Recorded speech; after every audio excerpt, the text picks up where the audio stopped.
दोस्त का प्यार दुआ से कम नहीं होता, दोस्त दूर हो फिर भी कोई गम नहीं होता।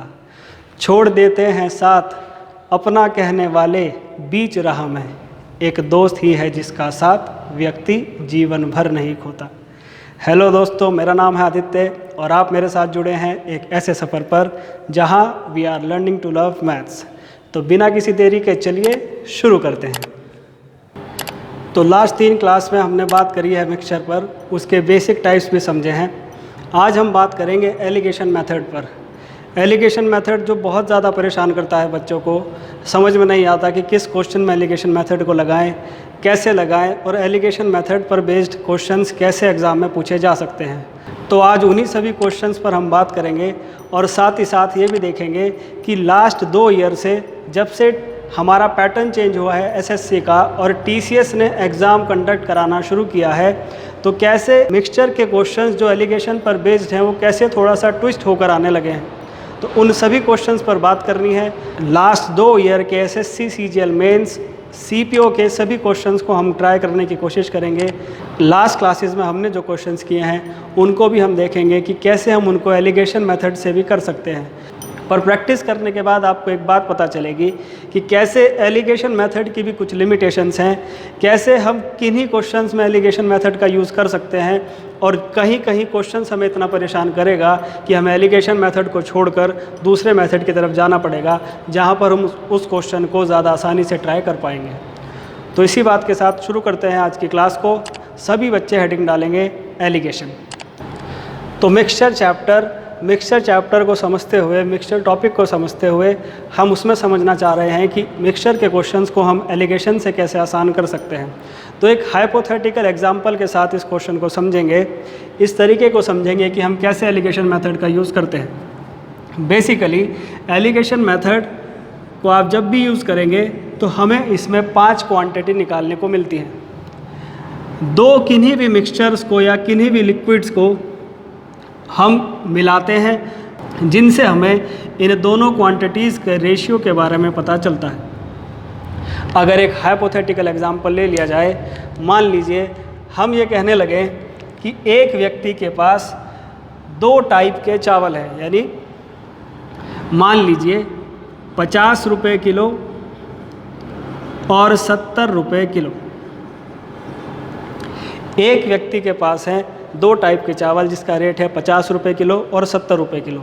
क्वेश्चन कुछ इस तरीके से आएगा, वो कहेगा कि इन दोनों टाइप के चावल को किस रेशियो में मिलाया जाए ताकि जो रिजल्टेंट वैरायटी ऑफ राइस, यानी जो प्राप्त चावल मिले उनका रेट हो 62 रुपये किलो। तो कैसे हम इसको पहले एक ट्रेडिशनल मेथड से करते हैं, जो हम एक इक्वेशन बनाकर सॉल्व करते हैं, फिर वहाँ से इस बात को समझेंगे कि हम कैसे डायरेक्टली एलिगेशन का यूज़ करके इस क्वेश्चन को भी कर सकते हैं। तो मान लीजिए हमने ये बोला कि x kg of rice with price 50 rupees पर kg, यानी 50 रुपये किलो के x kg चावल लिए और 70 रुपये किलो के y kg चावल लिए। इन दोनों को हमने मिलाया, तो अगर ये x किलो है और ये y किलो है तो टोटल जो चावल मिलने वाले हैं वो कितने किलो होने वाले हैं, x + y kg। और उसने ये कहा है कि जो चावल हमें मिले हैं उनका रेट है 62 रुपीज़ पर kg। तो यहाँ से हमें निकालना है x और y का रेशियो। तो x और y का रेशियो हम कैसे फाइंड आउट करेंगे, हम बोलेंगे कि 1 किलो चावल अगर 50 रुपये के हैं तो x किलो चावल हो जाएंगे 50 × x, यानी 50x रुपीज़। हम बोलेंगे कि अगर 1 किलो चावल 70 रुपये के हैं तो y किलो चावल हो जाएंगे 70y रुपीज़। और हम बोलेंगे कि अगर इन दोनों चावल को मिला दिया जाए तो टोटल क्वांटिटी बनती है x + y, और जो रेट निकल कर आएगा वो निकल कर आएगा 62 रुपीज़। अगर मैं यहाँ से इस इक्वेशन को सॉल्व करूँ तो मैं लिखूँगा 50x + 70y 62x + 62y। अब y वाली टर्म को इधर लाएंगे तो 70y - 62y और 62x - 50x। तो 70 माइनस 62 8y और 62 माइनस 50x यानी कि 12x। और यहाँ से अगर हम x और y का रेशियो निकालना चाहें तो हम क्लास में इस बात को कैसे समझते हैं कि जो तुम्हारा है वो किसी और का, यानी कि अगर x के साथ 12 है यानी ये 12 किसका है, y का, और जो किसी और के साथ है वो है तुम्हारा, यानी कि अगर ये 8y के पास है यानी कि 8 है किसका, x का, यानी कि x और y का जो रेशियो निकलेगा 8/12। इसको सिंप्लीफाई करेंगे तो हम बोल पाएंगे कि x और y का जो रेशियो निकला वो निकला 2:3। इस ट्रेडिशनल मेथड को ना करते हुए हमने इसको अब डायरेक्ट करना सीख लिया है। डायरेक्ट किसकी हेल्प से कर रहे हैं हम, एलिगेशन मेथड की हेल्प से। बिल्कुल बेसिक से हम इस चीज़ को समझ रहे हैं। एडवांस क्वेश्चंस कैसे आए हैं लास्ट ईयर सीजीएल मेंस में, उन सभी क्वेश्चंस को करना है आज की क्लास में। तो धीरे धीरे इस बात को समझना शुरू कीजिए। हमने ये बोला कि 50 रुपये किलो के चावल को अगर 70 रुपये किलो के चावल के साथ मिलाओगे तो जो हमें वैल्यू मिलेगी वो मिलने वाली है 62 रुपीज़ पर केजी। एलिगेशन में हमें हमेशा एक बात ध्यान रखनी है कि एक की वैल्यू होगी कम और एक की वैल्यू होगी ज़्यादा, और जो हमें क्वांटिटी मिलेगी उसकी वैल्यू उन दोनों के बीच में लाई करेगी। हमें हमेशा घटाना है ज़्यादा में से कम। और इस तरीके से भी अगर याद नहीं रख पा रहे हैं तो इस बात को ध्यान रखेंगे कि 50 रुपये किलो के चावल को बना दिया गया है 62 रुपये किलो, यानी कि हमने इसका रेट कितना बढ़ा दिया है, 12 रुपीज़ पर केजी। और इसका जो ये रेट 12 रुपीज़ पर केजी बढ़ा है वो शायद इस 70 रुपये किलो के चावल की वजह से बढ़ा है। और इस 70 रुपये किलो के चावल को हमने बना दिया है 62 रुपये किलो के चावल, यानी इसकी जो वैल्यू घटी है 8 रुपीज़ पर केजी, यानी जो इसकी वैल्यू घटी है वो घटी है किसकी वजह से, इन 50 रुपये किलो के चावल की वजह से। क्योंकि इनकी यूनिट सेम है हमने इसको कैंसिल आउट किया, 4 से सिंप्लीफाई किया, यानी हमने इसका 2 स्टेप बाद ही आंसर बता दिया कि दोनों चीज़ों को हमें मिलाना पड़ेगा 2:3। बिल्कुल बेसिक सा क्वेश्चन है। हमें समझना ये है कि एलिगेशन पर बेस्ड जब भी क्वेश्चंस आएंगे तो वो किस टाइप से हमारे सामने आ सकते हैं। इसी एग्जाम्पल को दूसरी तरीके से समझते हैं। इन्हीं वैल्यूज़ को लेकर क्वेश्चन को पूछने का तरीका आप बदल देते हैं। देखते हैं कि दूसरे टाइप से अगर ये क्वेश्चन दोबारा से एग्ज़ाम में आता है तो ये कैसे आने वाला है। तो एक बार इसे नोट डाउन कीजिए, फिर आगे बढ़ते हैं। तो उम्मीद है ये बेसिक बात समझ में आई होगी। इस क्वेश्चन को थोड़ा सा चेंज कर अब समझने की कोशिश करते हैं। मान लीजिए वो क्वेश्चन कैसे देगा। हमें इस बात को समझना है कि जब भी एलिगेशन की बात आने वाली है वो 2 क्वांटिटी को मिलाने वाला है। इन दोनों क्वांटिटी को किसी रिस्पेक्टिव रेशियो में मिलाएगा और एक तीसरी वैरायटी हमारे पास मिलेगी। ये रेशियो होने वाला है XY, जो हमें यहाँ मिलने वाला होता है।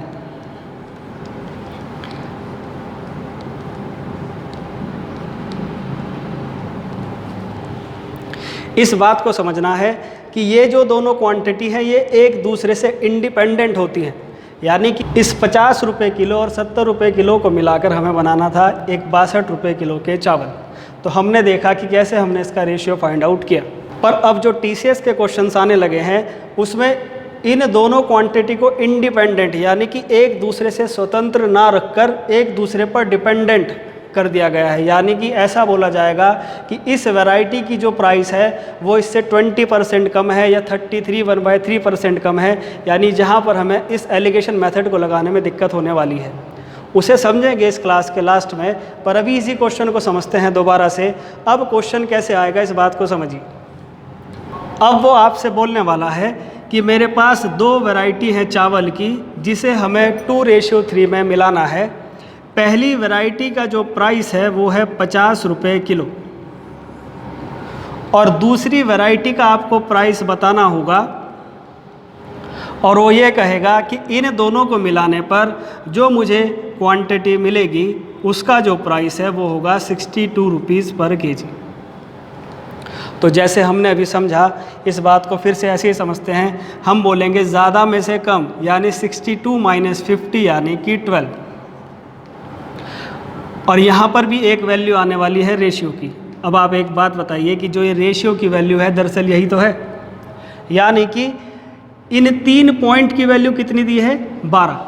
अगर 3.12 के बराबर, ऐसा समझिए कि 3 टॉफ़ी 12 रुपए की हैं। अगर 3 टॉफ़ी 12 रुपए की है तो एक टॉफ़ी कितने की हुई? 4 रुपए की। और अगर एक टॉफ़ी हुई 4 रुपए की यानी 2 टॉफ़ी हुई 8 रुपए की। यानी अगर ये वैल्यू 50 से ज़्यादा है यानी कि ये जो वैल्यू होगी इस 62 से ज़्यादा होने वाली है, और इस 62 से कितना ज़्यादा होने वाली है? 8। यानी 62 में अगर मैं 8 जोड़ूंगा यानी कि ये वैल्यू होने वाली है 70 रुपये किलो।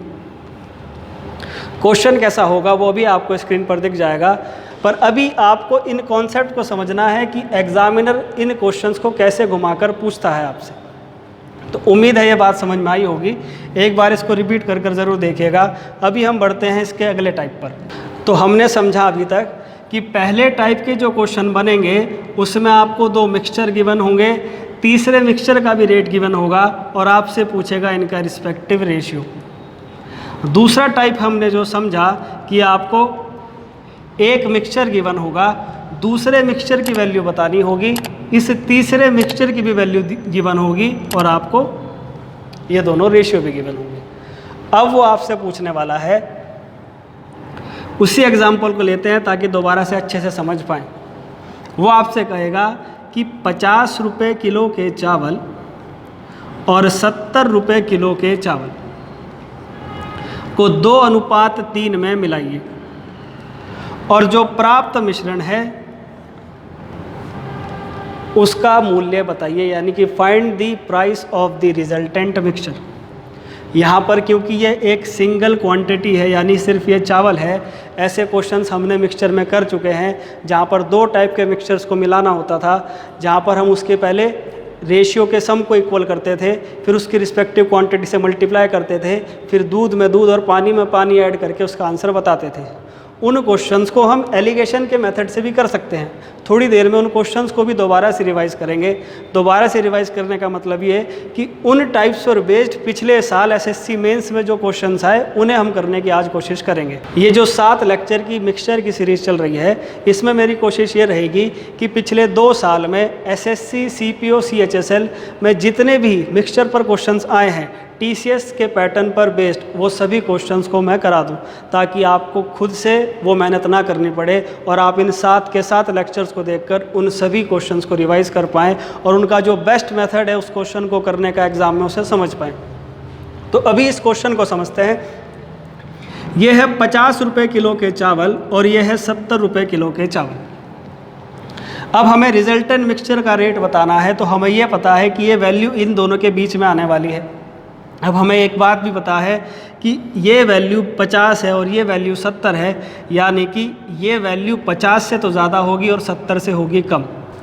जब हम इस एलिगेशन का यूज़ करते हैं यानी कि यहाँ पर आता है रेशियो। दरअसल ये रेशियो होता क्या है, अगर मैं आपको याद दिलाऊँ यहाँ फिर से, तो 50, 70 और 62, यानी 62 में से 50 गए तो यहाँ पर बचते हैं 12 और 70 में से 62 गए यहाँ पर बचते हैं 8। तो मुझे एक बात बताइए, क्योंकि ये रेशियो है और रेशियो हम किसे बोलते हैं जब 2 नंबर को प्राइम यानी कि सह अभाज्य हो, क्योंकि ये सह अभाज्य नहीं है। को प्राइम का मतलब एक दूसरे से संख्याएं नहीं कटनी चाहिए, क्योंकि ये 4 से सिंप्लीफाई हो जा रहा है, यानी मैं इसको काट के क्या लिखता हूँ 2, 3। पर अगर मैं आपसे ये पूछूं कि 8 और 12 इन दोनों का सम कितना है 20, और ये 20 कहाँ से आया है 70 और 50 के डिफरेंस की वजह से। यानी ये जो रेशियो आता है वो दरअसल और कुछ नहीं, इन दोनों क्वांटिटी के डिफरेंस के बराबर है। यानी 70 और 50 का डिफरेंस 20, यानी ये 20 किसके बराबर है, इन रेशियोज़ के सम के, यानी 2 और 3 5। और अगर 5 पॉइंट 20 के बराबर तो हम बोलेंगे 1 पॉइंट किसके बराबर 4 के बराबर। और अगर 1 पॉइंट 4 के बराबर तो आप ये बताइए कि अगर 1 पॉइंट 1 टॉफ़ी 4 रुपये की तो 3 टॉफ़ी 12 रुपये की। यानी हम यहीं से इसका आंसर बता देंगे कि 50 में 12 ज़्यादा, यानी इसका आंसर कितना है 62। या फिर आप इसे ऐसे भी बता सकते हो कि अगर 1 पॉइंट की वैल्यू 4 है तो 2 पॉइंट की वैल्यू 8, और अगर 2 पॉइंट की वैल्यू 8 है तो 70 से 8 कम यानी कि 62। इस बात पे ध्यान रखना है कि कम वाली वैल्यू से तो ज़्यादा होना है और ज़्यादा वाली वैल्यू से कम होना है। यानी कि ये है इसके तीसरे टाइप का क्वेश्चन जो इस एलिगेशन मेथड पर बनता है। दरअसल एलिगेशन मेथड की जो लिमिटेशंस है वो ये है कि दो मिक्सचर्स को जब हम मिलाते हैं तभी हम इसका यूज़ कर पाते हैं। जैसे ये मिक्सचर 2 से हो जाएंगे 3, तो इस एलिगेशन को लगाना बहुत मुश्किल हो जाएगा, यानी इस एलिगेशन को मुझे कम से कम 3 बार ही लगाना पड़ जाएगा। तब हम दूसरे मेथड की तरफ स्विच करते हैं। एक इंटेलिजेंट एस्पिरेंट वही है जो क्वेश्चन को देखकर अपने मेथड को यूज़ करे, ना कि एक मेथड को रट ले और उसी को हर जगह लगाता रहे। दरअसल हमारी दिक्कत यह है कि हम बहुत लिमिटेड पढ़ने के बाद ये सोचते हैं कि हम अपने एग्ज़ाम को क्रैक कर लें, पर लिमिटेड पढ़ने के बाद हम उस लिमिटेड चीज़ को ढूंढते रहते हैं हर क्वेश्चंस में। और ऐसा नहीं है कि उस मेथड से वो क्वेश्चन नहीं होंगे। जैसे हमने जो मिक्सचर को मिक्स करने वाले क्वेश्चन किए तो उन्हें अभी एलिगेशन से भी करने वाले हैं। अभी इस क्वेश्चन को नोट डाउन कीजिए, क्वेश्चन आपकी स्क्रीन पर आ जाएगा। आज का जो मेरा तरीका ये है कि मैं पहले क्वेश्चंस को बनाना सिखा रहा हूँ कि क्वेश्चन बन कैसे रहा है, फिर हम उस क्वेश्चन को आपके सामने रख रहे हैं कि वो क्वेश्चन आपको एग्ज़ाम में ऐसा दिखेगा। तो जो ये क्वेश्चन अब आपको अपनी स्क्रीन पर दिख रहा है ये है CGL 2018 मेंस का क्वेश्चन। इस टाइप के क्वेश्चंस को हमने क्लास में कर लिया है। एक बार वीडियो पॉज करके इस क्वेश्चन को करने की कोशिश कीजिए। उम्मीद है आपने क्वेश्चन को ट्राई किया होगा। वैसे तो हमने इन तरीके के क्वेश्चंस को हवाई मेथड से करने की कोशिश की थी। इस क्वेश्चन में भी आपको देख कर लग जाएगा कि इस क्वेश्चन को हम हवाई तरीके से भी कर सकते हैं। वो कैसे कि ये है 14 और ये है 7, यानी 14 और 7 कैल्शियम 14, इसके 2 यूनिट और इसके 3 यूनिट, यानी 2 और 3 5, यानी 14 × 5 70। यानी मेरा जो आंसर होगा उसका ऑप्शन या तो 70 होगा या 70 का कोई फैक्टर। और जो भी ऑप्शंस एग्ज़ाम में गिवन थे उनमें बेस्ट ऑप्शन था 27:43, यानी इस क्वेश्चन को आपने बिना पेन उठाए भी कर दिया। यही वो तरीके हैं जिससे हम क्वेश्चंस को 3 से लेकर 4 सेकंड में कर सकते हैं। इसी क्वेश्चन को कोई इनकी रेशियो इक्वल करके रिस्पेक्टिव क्वांटिटी से मल्टीप्लाई करके दूध में दूध और पानी में पानी ऐड करके कर रहा होगा तो इसमें 2 से लेकर 3 मिनट वेस्ट करेगा। ये सभी क्वेश्चंस SSC CGL मेंस के हैं। आप एक बार इसको देख भी सकते हैं। आपको ऐसा लग सकता है कि मैंने कहीं इनके ऑप्शंस अपने तरीके से तो सेट नहीं कर दिया, दरअसल ये ऑप्शंस एग्ज़ाम में ही गिवन थे तो उन्हीं ऑप्शंस का हमने यूज़ करके इसका आंसर बता दिया। पर अगर आज हमने जो मेथड पढ़ा एलिगेशन, उस एलिगेशन मेथड से हम इस क्वेश्चन को करने की कोशिश करें तो इस बात पर ध्यान दीजिएगा कि इन क्वेश्चंस को हम एलिगेशन से कैसे कर सकते हैं। वो बात अलग है कि एलिगेशन से टाइम बहुत ज़्यादा लगने वाला है, पर इसी के जैसे दिखने वाले कुछ और क्वेश्चंस को हम आसान बनाएंगे। देखिए ज़रा, अगर 2 मिक्सचर्स को इक्वल करना है तो सबसे पहले उनके सम को इक्वल किया जाए, क्योंकि इसका सम है 7 और इसका सम है 14 और इसका सम है 7, तो मैं इसकी मल्टीप्लाई करने वाला हूँ 2 से। और जैसे ही मैं इसकी मल्टीप्लाई 2 से करूँगा तो ये रेशियो बनने वाला है 6:8 और ये रेशियो कितना है 5 और 9। अब ध्यान देने वाली बात क्या है, इस पर ध्यान दीजिएगा। ये 14 है, ये भी 14 है, यानी इसमें दूध की मात्रा है ज़्यादा और इसमें दूध की मात्रा है कम। अब देखना कैसे होशियारी से हम इसमें एलिगेशन लगाने की कोशिश कर रहे हैं। हमने किसी भी एक चीज़ को उठाना है, या तो दूध या फिर पानी। पहले हम दूध से कंपेयर कर रहे हैं कि एक मिश्रण में दूध है 6, उसे दूसरे मिश्रण में मिलाना है जिसमें है दूध 5, और दोनों मिश्रण का जो मिलाने का अनुपात है वो कितना है 2:3। अब ध्यान देने वाली बात क्या है, हमने एक बात समझी थी कि जो इसका सम है वो किसके बराबर होगा, इसके डिफरेंस के। यानी 6 और 5 में कितना डिफरेंस है 1, और ये 1 किसके बराबर है 2 + 3 5। अगर 5.1 के बराबर तो 1.1/5 के बराबर। अब अगर 1.1/5 के बराबर तो 3.3/5 के बराबर, और ये 2/5 के बराबर। अब मुझे एक बात बताइए, अगर इन दोनों के नीचे 5 है, क्यों ना मैं इस पूरे को 5 से मल्टीप्लाई कर दूं। अगर मैं इसको 5 से मल्टीप्लाई करूंगा तो इस बात पर ध्यान दीजिएगा, इसे 5 से मल्टीप्लाई करने पर ये बनेगा 30, ये बनेगा 25, और ये बनेगा 2, और ये बनेगा 3। अब मुझे एक बात बताइए, ऐसी संख्या जो 25 से 2 ज़्यादा हो और 30 से 3 कम, यानी कि वो कितनी हो जाएगी 27। यानी जो मुझे मिश्रण मिलेगा उसमें दूध की मात्रा कितने होने वाली है 27।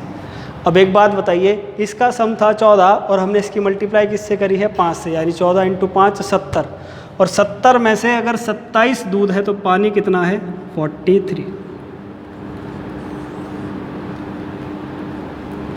यानी इस क्वेश्चन को अगर मैं एलिगेशन से करने जाऊंगा तो मुझे फिर से बहुत ज़्यादा टाइम लगना है, क्यों ना मैं इस क्वेश्चन को हवाई मेथड से 3 से लेकर 4 सेकंड में कर दूं। पर इस मेथड को हमने इसलिए समझा है कि कुछ क्वेश्चंस ऐसे हैं जो हमें आज भी परेशान कर रहे हैं और टीचर्स उनमें आज भी उन रेशियोज़ को इक्वल करके मल्टीप्लाई करने में लगे हुए हैं। दरअसल उन क्वेश्चंस को भी ओरली किया जा सकता है इस मेथड के थ्रू। क्या है वो क्वेश्चन, अब आपकी स्क्रीन पर आएगा, उस पर ध्यान दीजिएगा। बहुत ही जाना पहचाना क्वेश्चन है, RS अग्रवाल का सबसे फेवरेट क्वेश्चन है, इस पर ध्यान दें ज़रा एक बार।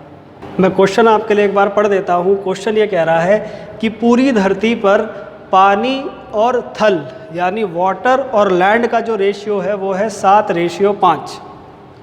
नॉर्दर्न हेमिस्फेयर यानी उत्तरी गोलार्ध में यह अनुपात है 3:2। तो दक्षिणी गोलार्ध में यह अनुपात बताइए। तो कैसे करेंगे इस क्वेश्चन को, इस बात पर ध्यान दीजिए ज़रा। देखिए करने का तरीका तो वही है कि ये एक मिक्सचर है, ये भी एक मिक्सचर है। ये मान लेते हैं एक धरती है, ये इसमें उत्तरी गोलार्ध है, ये इसमें दक्षिणी गोलार्ध है, ये पूरी धरती है। अब करने के लिए तो इसके पहले रेशियो को इक्वल कीजिए, क्योंकि पूरी धरती उत्तरी गोलार्ध का दुगना है, उसके दुगने से मल्टीप्लाई कीजिए, फिर उसमें से इसे घटाइए, तब जाके आंसर बनता है। यानी थोड़ा सा कॉम्प्लिकेटेड हो जाता है समझाने में भी। इसको एलिगेशन मेथड से कैसे करें उस बात पर ध्यान देंगे। पहले एलिगेशन में यहाँ लगा के दिखाऊंगा, अगले क्वेश्चन को सेम इसी तरीके के क्वेश्चन को करेंगे बिना पेन उठाए और बिना एलिगेशन मेथड के। अब कैसे करना है समझे ज़रा इस बात को। भाई ये है 12 और ये है 5। भाई इसका सम कितना है 12 और इसका सम कितना है 5, यानी मुझे पहले इनका सम इक्वल करना पड़ेगा। तो मैं इसकी मल्टीप्लाई अगर 5 से करूँगा तो ये बनेगा कितना 35 और 25, और अगर मैं इसकी मल्टीप्लाई करूँगा 12 से तो ये बनने वाला है 36 और 24। कोई दिक्कत इसमें, ठीक है।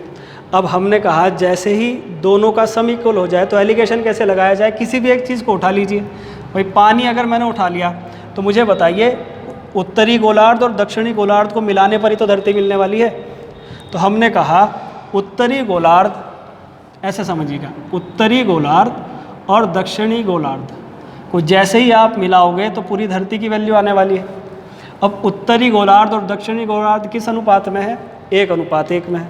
तो समझेंगे कैसे कि उत्तरी गोलार्ध में पानी कितना है 36, पूरी धरती पर पानी कितना है 35। तो मुझे बताइए 36 में 35 कम 1, यानी अगर 1.1 के बराबर तो ये 1 पॉइंट भी 1 के बराबर, और अगर ये 1.1 के बराबर है तो 35 में 1 कम करेंगे, यानी यहाँ कितना आने वाला है 34। यानी दक्षिणी गोलार्ध पर अगर 34 आपका पानी है तो 26 क्या होने वाला है थल।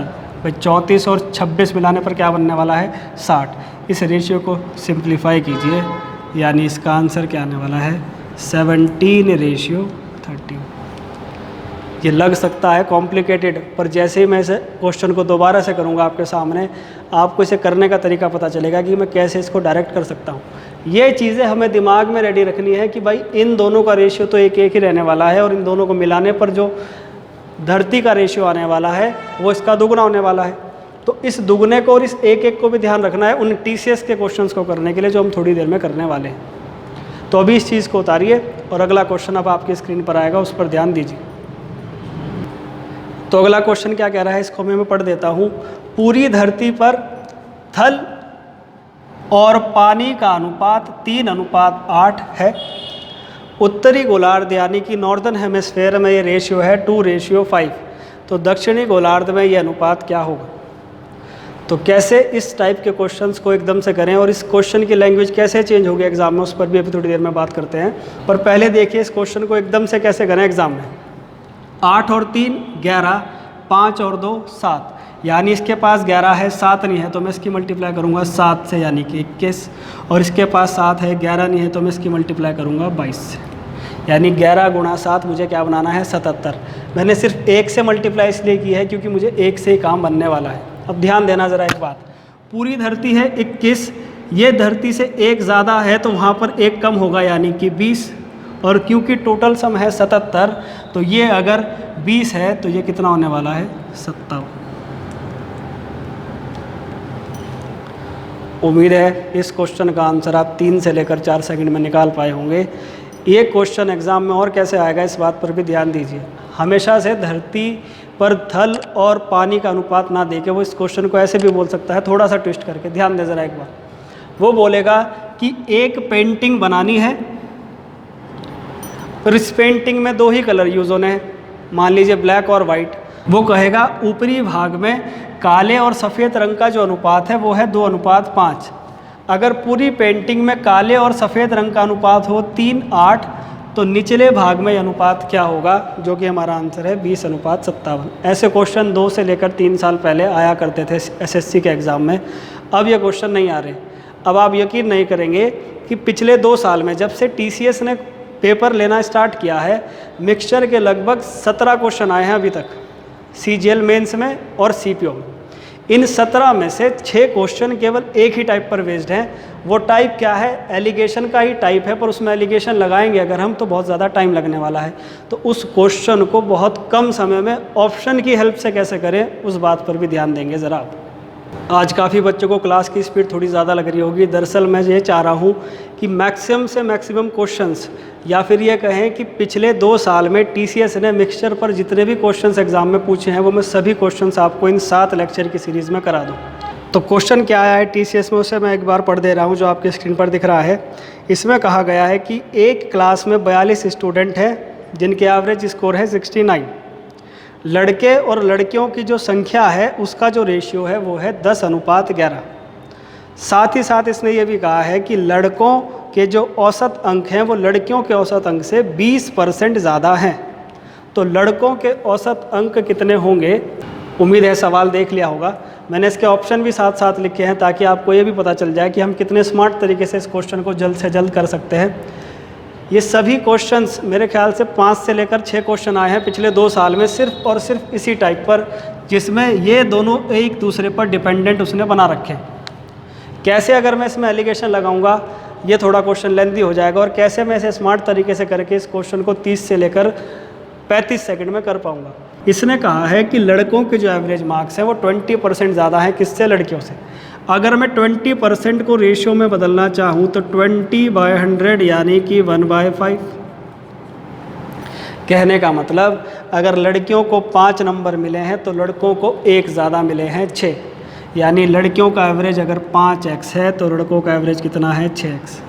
अगर मैं इस क्वेश्चन में एलिगेशन का यूज़ करूं तो ध्यान देना, ये 6x क्योंकि 5x के ज़्यादा है, यानी ये वैल्यू इन दोनों के बीच में है, यानी ज़्यादा में से कम घटेगा। 6x - 69 यहाँ आएगा और 69 - 5x यहाँ आएगा। इन दोनों रेशियो को इक्वल रखने वाले हो तब जाके x की वैल्यू निकलेगी। और अगर लड़कों का एवरेज निकालना है तो मल्टीप्लाई किससे करनी पड़ेगी, 6 से। यानी इस क्वेश्चन में कम से कम 2 मिनट तो लगने वाले हैं। पर कैसे स्मार्ट तरीके से इस क्वेश्चन को अटैम्प्ट करें, इस टाइप पर मैं इतना ज़्यादा फोकस इसलिए कर रहा हूँ क्योंकि पिछले साल इस टाइप के 5 सवाल पूछे गए एसएससी में, मेंस में और सीपीओ में। यानी कि जो ये सीएचएसएल के एग्ज़ाम रिज्यूम होंगे या फिर जो सीजीएल 2019 का मेंस होगा, फिर से ये टाइप हमें देखने को मिल सकता है। तो हमें ये पता होना चाहिए कि हम ऑप्शन का यूज़ कैसे और कितनी अच्छे तरीके से कर सकते हैं। पाँचों के पाँचों टाइप में ऑप्शन का यूज़ करके और कैलकुलेशन को छोटा सा छोटा रख के हम इसका आंसर बहुत जल्दी पता कर पा रहे हैं। अब करना क्या है, ध्यान दीजिए ज़रा। 10 लड़के एवरेज 6 यानी 10 × 6 यानी कि 60। 11 लड़कियां एवरेज 5 यानी कि 55, यानी मैं लिख सकता हूं इसको 115। 69 और टोटल बच्चे हो गए 21, यानी 21 × 69 ये हो गए आपके टोटल मार्क्स। कैलकुलेशन कहीं नहीं करनी है, बस इसको ऐसे लिखना है। अब मुझे बताइए यहाँ से एक पॉइंट की वैल्यू कितने आने वाली है, 21 × 69/115। अब एक बात और, क्योंकि लड़कों का एवरेज निकालना यानी मल्टीप्लाई किससे होने वाली होगी इसमें, 6 से। अब ध्यान देने वाली बात क्या है, यहाँ पर क्या है 115, मैंने इसकी मल्टीप्लाई कर दी है 2 से। इसकी मल्टीप्लाई 2 से इसलिए की ताकि यहाँ पर 0 आके एक पॉइंट आना है, जो पॉइंट सब में दिख भी रहा है ना। भी अगर मैं इसकी मल्टीप्लाई करूँ तो मुझे कोई फ़र्क ज़्यादा पड़ने वाला नहीं है, मैंने इस 0 को हटा दिया। अब ध्यान देना ज़रा इसके यूनिट डिजिट पर। 1 की मल्टीप्लाई 9 से करेंगे तो क्या आने वाला है, 9। 6 × 2 12 यानी कि 2, और 9 × 2 18 का 8, यानी ये क्वेश्चन बन चुका है 8/3। अब मुझे ये बताइए कि मैं 3 की मल्टीप्लाई किससे करूं कि ये 8 आ जाए, यानी 3 गुणा 1 3 आने वाला है, 3 गुणा 2 6 आने वाला है, 3 गुणा 3 9 आने वाला है, 3 गुणा 4 12 यानी कि 2 आने वाला है। इस तरीके से अब आपको पता होगा कि जब मैं 3 की गुणा 6 से करने वाला हूँगा तो लास्ट में क्या आने वाली वैल्यू है 8, यानी 3 गुणा 6 18। यानी अगर ये इसकी यूनिट डिजिट 8 है लास्ट में, यानी कि जो मेरा आंसर है वो किस पर ख़त्म होने वाला होगा 6 पर। और अगर आंसर 6 पर ख़त्म होने वाला होगा यानी मेरा आंसर क्या हो जाएगा 75.6। उम्मीद है ये बात समझ में आई होगी। नहीं भी समझ में आई तो सेम एक क्वेश्चन दोबारा से करते हैं, पिछले साल के मेंस के सवाल को फिर से उठाते हैं, फिर से कोशिश करेंगे इस क्वेश्चन को करने की। जो आपको PDF अपलोड होगी उसमें और भी क्वेश्चन होंगे ऐसे टाइप, उन क्वेश्चंस को भी ज़रूर प्रैक्टिस कीजिएगा। आज क्लास की स्पीड थोड़ी ज़्यादा है, वो इसलिए कि मैं मैक्सिमम से मैक्सिमम क्वेश्चंस कवर करना चाह रहा हूँ और आप तक वो तरीके पहुँचाने चाह रहा हूँ कि ताकि जब भी ये क्वेश्चन अब आपको एग्ज़ाम में दिखे तो आप बहुत स्पीड से इन क्वेश्चंस को कैसे कर पाएँ। तो अगला क्वेश्चन अब आपकी स्क्रीन पर आएगा, उसे एक बार देखिए। तो क्वेश्चन आपको स्क्रीन पर दिख रहा होगा, मैं इस क्वेश्चन को एक बार पढ़ भी देता हूँ। ये आपका है CGL 2018 मेंस का क्वेश्चन। इसने कहा है कि एक समूह में 120 छात्र हैं जिनकी औसत आयु है 13.56। छात्रों की संख्या का 35% तो लड़कियां हैं और शेष हैं लड़के। लड़के और लड़कियों की औसत का अनुपात है 6:5। तो लड़कियों की औसत आयु बतानी है कितनी होगी। अब ये क्वेश्चन थोड़ा कैलकुलेटिव भी है और अगर ध्यान से इसकी लैंग्वेज को ना पढ़ा जाए तो ये आपको बहुत ज़्यादा परेशान करेगा, क्योंकि आप इस क्वेश्चन को एक बार कर लेंगे फिर आपका क्वेश्चन का आंसर मैच नहीं करेगा। ऐसा क्यों? क्योंकि इसकी जो लैंग्वेज है वो थोड़ा सा उसने ट्विस्ट कर रखी है। क्वेश्चन आपने देख लिया होगा, पर एक बार क्वेश्चंस को फिर देखिए। मैं फिर से इसको आपकी स्क्रीन पर ला रहा हूँ और मैं इसको फिर से रिपीट कर रहा हूँ क्योंकि ये क्वेश्चन बहुत स्मार्ट तरीके से आपके सामने रखा गया है। उसने कहा है कि 120 छात्र हैं, ठीक है, इनका एवरेज 13.56 है, ये भी ठीक है। उसने कहा 35% लड़कियां हैं और शेष क्या है लड़के। यहाँ तक बात सही थी, पर जब उसने रेशियो की बात करी तो लड़कों को पहले बताया और लड़कियों को बाद में, यानी 6:5 जो है वो लड़के और लड़कियों का अनुपात है। आप जल्दबाजी में इस अनुपात को भी क्या लेंगे 6:5, जिसमें 6 आप लड़कियों को मान लेंगे और 5 लड़कों को। तो चलो इस बात को भी ध्यान में रखते हुए, जब आप बहुत तेज़ी से क्वेश्चंस कर रहे होंगे, क्योंकि 100 क्वेश्चंस 120 मिनट में करना, यानी कि आपको हर एक क्वेश्चन को बहुत तेज़ी से करना होगा, तो उस टाइम पर ये चीज़ आपको बहुत ध्यान रखनी है। आपको बहुत ज़्यादा अटेंटिव रहना है उस क्वेश्चन को पढ़ते हुए।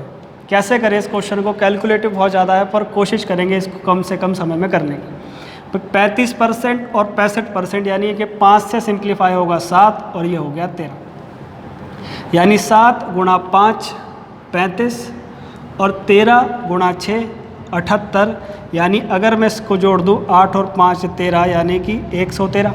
अब 13.56 इंटू टोटल कितना होगा ये 20। अब मुझे किसका औसत बताना है लड़कियों का, यानी कि मुझे इसकी मल्टीप्लाई किससे करनी है 5 से। अब मुझे एक बात बताइए, अगर मैं इस 113 को नीचे ले जाऊं और 20 गुणा 5 होने वाला है, सो ये पॉइंट हट गया शायद। अब इस 3 की मल्टीप्लाई किससे हो कि यहाँ पर 6 आ जाए, यानी 3 की मल्टीप्लाई होने वाली है 2 से, यानी कि मेरा आंसर आ गया 12। यानी मैंने बहुत आसानी से इस क्वेश्चन को कम से कम टाइम में बिना कैलकुलेशन के इसका आंसर बता दिया। तो उम्मीद है आज की क्लास आपको पसंद आई होगी। मेरी कोशिश ये है कि मैं थोड़ा स्पीड को बढ़ा के, क्योंकि स्पीड आपके हाथ में है, आप स्पीड को बढ़ा भी सकते हैं इस वीडियो में और कम भी कर सकते हैं, और इस लेक्चर को जितनी बार चाहें उतनी बार देख भी सकते हैं। तो मेरी कोशिश ये रहेगी कि पिछले 2 या 3 साल में इस टॉपिक से जुड़े हुए सभी क्वेश्चंस को करा दिया जाए, ताकि आपके पास एक कॉन्फिडेंस रहे जब अगस्त से आपके सभी एग्ज़ाम्स रिज्यूम होंगे। तो आज के लिए इतना ही, इसी उम्मीद के साथ कि आप मैथ्स के साथ साथ बाकी सब्जेक्ट्स को भी बराबर टाइम दे रहे होंगे। आपने अपना टाइम टेबल डिवाइड कर लिया होगा, क्योंकि ऐसा कहा जा रहा है कि जो हमारी कोचिंग्स हैं वो रिज्यूम होने वाली है अगस्त में। स्कूल कब खुल पाएंगे, स्कूल कॉलेज बच्चे वापस कब जा पाएंगे? हम आशा कर रहे हैं कि 15 अगस्त तक हम उसका रिजल्ट भी घोषित करेंगे, ये नई परीक्षाओं का प्लस जो तो परीक्षाएं स्कूल कॉलेज फिर अगस्त के बाद ही खुल पाएंगे? बिल्कुल। तो इसमें ऐसा कहा जा रहा है कि जो हमारे स्कूल्स हैं वो लगभग 15 अगस्त से रिज्यूम होंगे, यानी कि स्कूल्स के साथ साथ जितने भी हमारे एजुकेशनल इंस्टीट्यूशंस हैं वो भी 15 अगस्त से रिज्यूम होंगे। और अगर 15 अगस्त से सभी चीज़ें रिज्यूम होंगी तो आपके पास बहुत कम टाइम होगा प्रिपरेशन के लिए। तो जो भी मैं टॉपिक यहाँ पर कंप्लीट कराऊंगा, मैं सभी लास्ट ईयर के TCS पर बेस्ड जितने भी लेटेस्ट क्वेश्चन हैं उन सभी को साथ लेकर चलूँगा। आपको बस करना इतना है कि इन सभी क्वेश्चंस को बार बार रिवाइज करना है और इन पर प्रैक्टिस करनी है। और अगर ये वीडियो पसंद आए तो इस वीडियो को लाइक ज़रूर करें, साथ ही साथ इस चैनल को भी सब्सक्राइब करें और अपने फ्रेंड्स में भी इस चैनल को शेयर करें, इसी वादे के साथ कि दोबारा आपसे बहुत जल्द मुलाकात होगी। अपना और अपने चाहने वालों का ख्याल रखें।